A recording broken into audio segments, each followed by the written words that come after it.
परिचय। बच्चों, आज हम अपने नए पाठ श्वसन और गैसों के विनिमय की शुरुआत करने जा रहे हैं।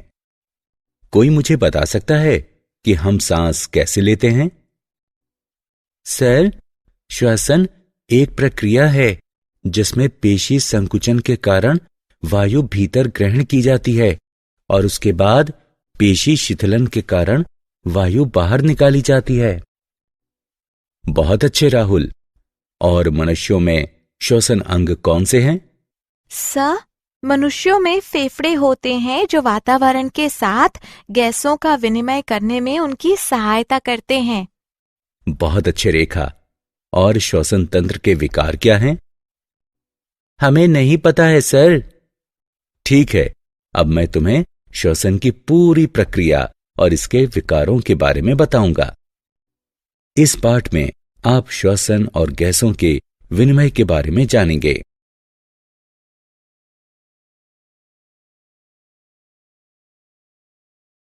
उद्देश्य।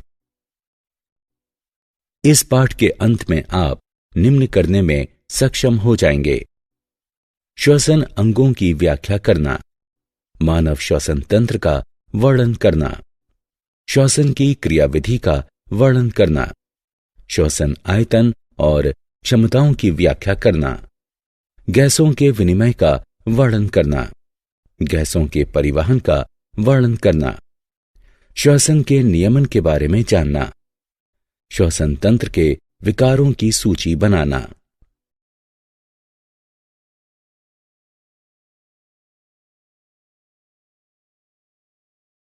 श्वसन अंग। एक जीव और बाह्य वातावरण के बीच ऑक्सीजन और कार्बन डाइऑक्साइड का विनिमय श्वसन कहलाता है। विभिन्न प्रकार के जंतुओं में अलग अलग श्वसन अंग होते हैं। वयस्क कशेरुकों में प्राथमिक श्वसन अंग बाह्य और आंतरिक क्लोम, वाताशय या फेफड़े और त्वचा हैं। अकशेरुकों के सामान्य श्वसन अंग श्वसन नलिकाएं और क्लोम हैं।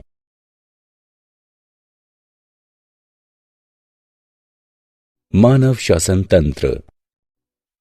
मानव में ठीक होठों के ऊपर एक जोड़ी नासा द्वार होते हैं जो नासा मार्ग द्वारा नासा कक्ष तक पहुंचते हैं।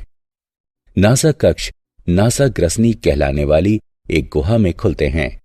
नासा ग्रसनी कंठ क्षेत्र स्थित घंटी द्वारा श्वास नली में खुलती है। कंठ श्वास नली के शीर्ष पर स्थित एक उपास्थि संरचना है जिसमें प्रत्यास्थ घोष तंत्री होते हैं जो ध्वनि उत्पादन में स्वर मान के स्रोत हैं। श्वास नली घंटी कहलाने वाली एक संरचना द्वारा खुलती है। कंठच्छद कहलाने वाला ऊतक एक पतला फ्लैप भोजन निकलते समय श्वास नली में भोजन के प्रवेश को रोकता है। श्वास नली श्लेष्मा झिल्ली से अस्तरित होती है। ये सभी बाह्य कणों को फंसा लेती है। निचले सिरे पर श्वास नली दो शाखाओं में विभक्त हो जाती है, बाईं और दाईं श्वसनी। उसके बाद प्रत्येक श्वसनी विभक्त होकर द्वितीयक और तृतीयक श्वसनी और श्वसनिकाएं बनाती हैं। प्रत्येक श्वसनिका वायु कूपिका कहलाने वाले पतले स्पंजी थैली में समाप्त होती है। दोनों फेफड़े फुफ्फुसावरण कहलाने वाली दोहरी झिल्ली में बंद होते हैं।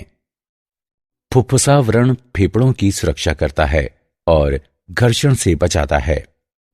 नासा रंध्रों से श्वसनिकाओं तक का मार्ग चालन भाग का बना होता है जो वायु कूपिकाओं तक वायु पहुंचाता है और वायु कूपिका एवं उनकी नलिकाएं श्वसन तंत्र का विनिमय भाग गठित करती हैं।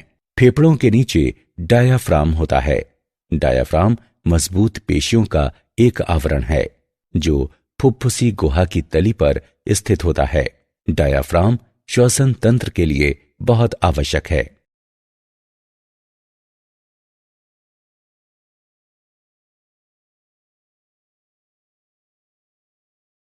श्वसन की क्रियाविधि। श्वसन में दो चरण शामिल होते हैं, अंतःश्वसन और निःश्वसन। अंतःश्वसन के दौरान वक्ष गुहा के प्रसार के कारण फेफड़ों में वायु पहुंचती है। वक्ष गुहा पसली पिंजर की तली पर स्थित डायाफ्राम के संकुचन के कारण फैलती है और बाह्य अंतरापर्शुक पेशियों के संकुचन के कारण पसलियां ऊपर नीचे गति करती हैं। वक्ष गुहा का प्रसार वक्षीय आयतन में भी वृद्धि और वक्षीय दाब में कमी करता है। इसलिए वायु का कुल प्रवाह इसकी दाब प्रवणता गिरा देता है और वायु फेफड़ों के भीतर पहुंच जाती है। निश्वासन के दौरान डायाफ्राम और अंतरापर्शुक पेशियों का शिथिलन होता है, जिसके कारण फेफड़ों के भीतर की वायु का दाब शरीर के बाहर की वायु के दाब से अधिक हो जाता है और वायु बाहर निकल जाती है।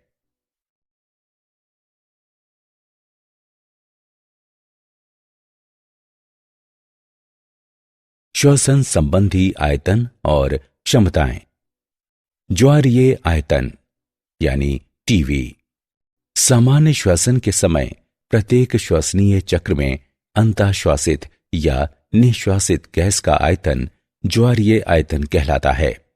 अंतःश्वासन सुरक्षित आयतन IRV ये उस अतिरिक्त गैस का आयतन है जो सामान्य अंतःश्वासन के बाद बलपूर्वक अंतःश्वासन के द्वारा अंतःश्वासित की जा सकती है। निश्वासन सुरक्षित आयतन ERV ये उस अतिरिक्त गैस का आयतन है जो बलपूर्वक निश्वासन के द्वारा निश्वासित की जा सकती है। अवशिष्ट आयतन यानी RV इसे बलपूर्वक निश्वासन के बाद भी फेफड़ों में शेष बची गैस के आयतन के रूप में परिभाषित किया जाता है।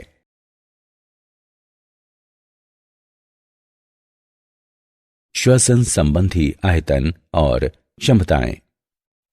अंतःश्वासन क्षमता यानी IC इसे ज्वारीय आयतन और अंतःश्वासन सुरक्षित आयतन के योग के रूप में परिभाषित किया जाता है। निश्वासन क्षमता EC इसे ज्वारीय आयतन और निश्वासन आयतन के योग के रूप में परिभाषित किया जाता है।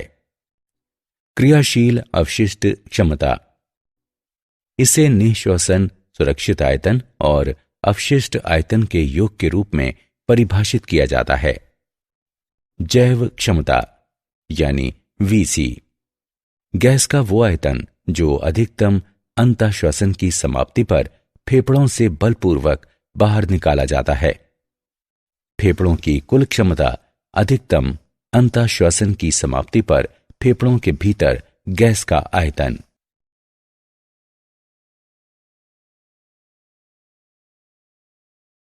गैसों का विनिमय।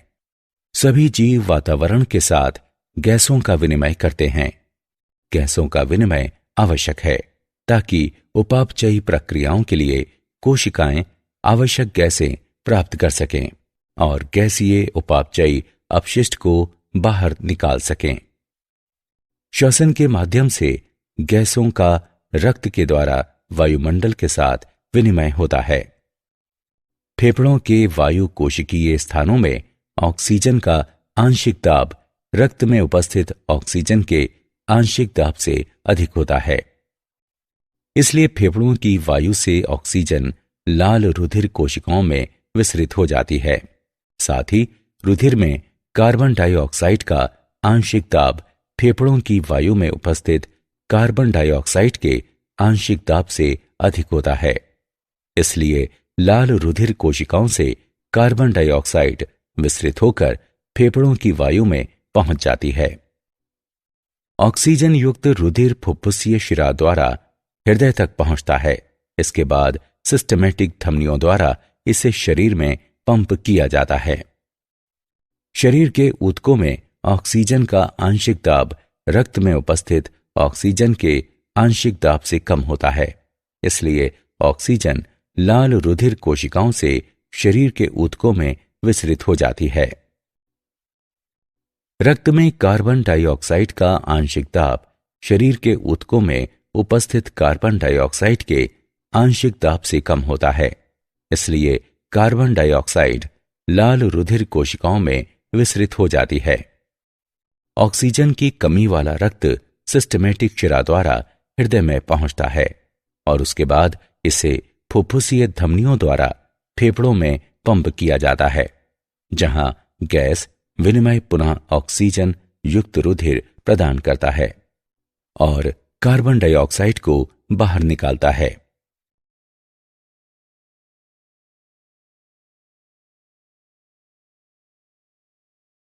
गैसों का परिवहन। ऑक्सीजन और कार्बन डाइऑक्साइड का विनिमय फेफड़ों और रक्त के बीच होता है। ऑक्सीजन का बड़ा भाग रक्त में विसरित होता है और उसी समय कार्बन डाइऑक्साइड बाहर विसरित होती है। ऑक्सीजन का परिवहन।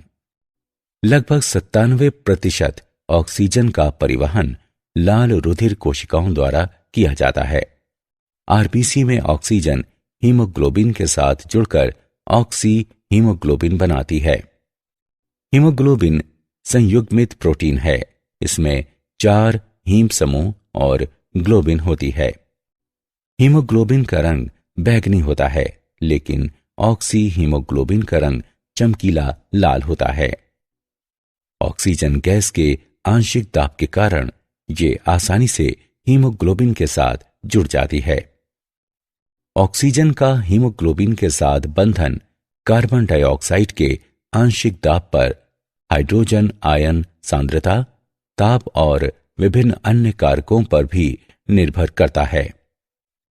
ऑक्सीजन वियोजन वक्र एक ग्राफ है जो ऑक्सीजन के विभिन्न आंशिक दाबों पर हीमोग्लोबिन की प्रतिशत संतृप्ति को दर्शाता है। कार्बन डाइऑक्साइड का परिवहन। कार्बन डाइऑक्साइड का परिवहन कार्बोनिक अम्ल, सोडियम और पोटेशियम के बाइकार्बोनेट, कार्बामीनो, हीमोग्लोबिन के रूप में होता है। कार्बन डाइऑक्साइड का परिवहन इसके आंशिक दाब पर निर्भर करता है। अधिकांश कार्बन डाइऑक्साइड का परिवहन बाइकार्बोनेट आयनों के रूप में किया जाता है। कार्बन डाइऑक्साइड ऊतकों की कोशिकाओं की लाल रुधिर कोशिकाओं में प्रवेश करती है, जहां ये जल के साथ जुड़कर कार्बोनिक अम्ल बनाती है। इस अभिक्रिया को कार्बोनिक एनहाइड्रेज द्वारा उत्प्रेरित किया जाता है, जिसके कारण कार्बोनिक अम्ल बाइकार्बोनेट आयनों और हाइड्रोजन आयनों में विघटित हो जाता है।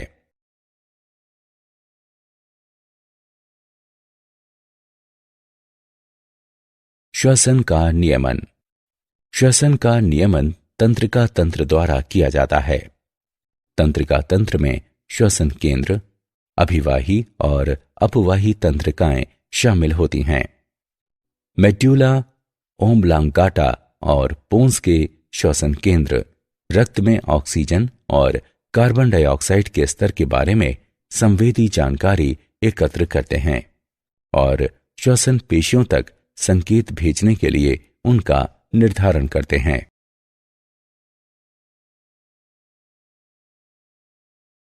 श्वसन तंत्र के विकार। दमा एलर्जी द्वारा होने वाला एक चिरकालिक रोग है। एलर्जी फेफड़ों के आसपास की पेशियों में ऐंठन उत्प्रेरित करके श्वसनिकाओं को सिकोड़ देती है। वातस्फीति रुकी वायु के कारण फेफड़ों की स्फीति के साथ फेफड़ों के ऊतकों के क्षतिग्रस्त होने से संबंधित है। व्यावसायिक श्वसन विकार। फेफड़ों का एक रोग जो कोयले वाली धूल के अंतःश्वसन द्वारा होता है।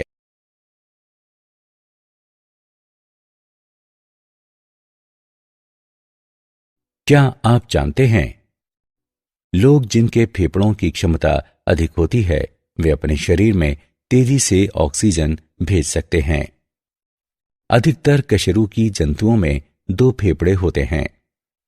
ब्रिटिश लंग फाउंडेशन के अनुसार एक दिन में फेफड़े लगभग 8000 से 9000 लीटर तक वायु अंतःश्वासित करते हैं।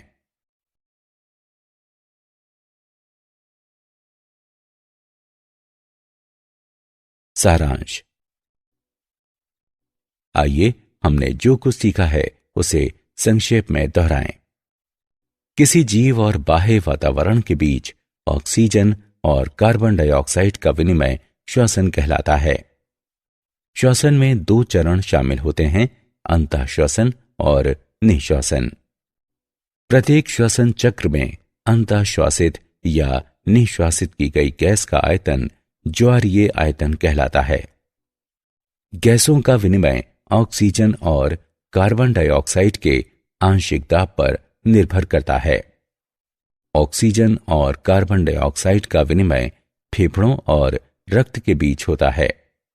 लगभग 97% ऑक्सीजन का परिवहन लाल रुधिर कोशिकाओं द्वारा किया जाता है। अधिकांश कार्बन डाइऑक्साइड का परिवहन बाइकार्बोनेट आयनों के रूप में किया जाता है। श्वसन तंत्र के विकार दमा, वातस्फीति, व्यावसायिक श्वसन विकार हैं।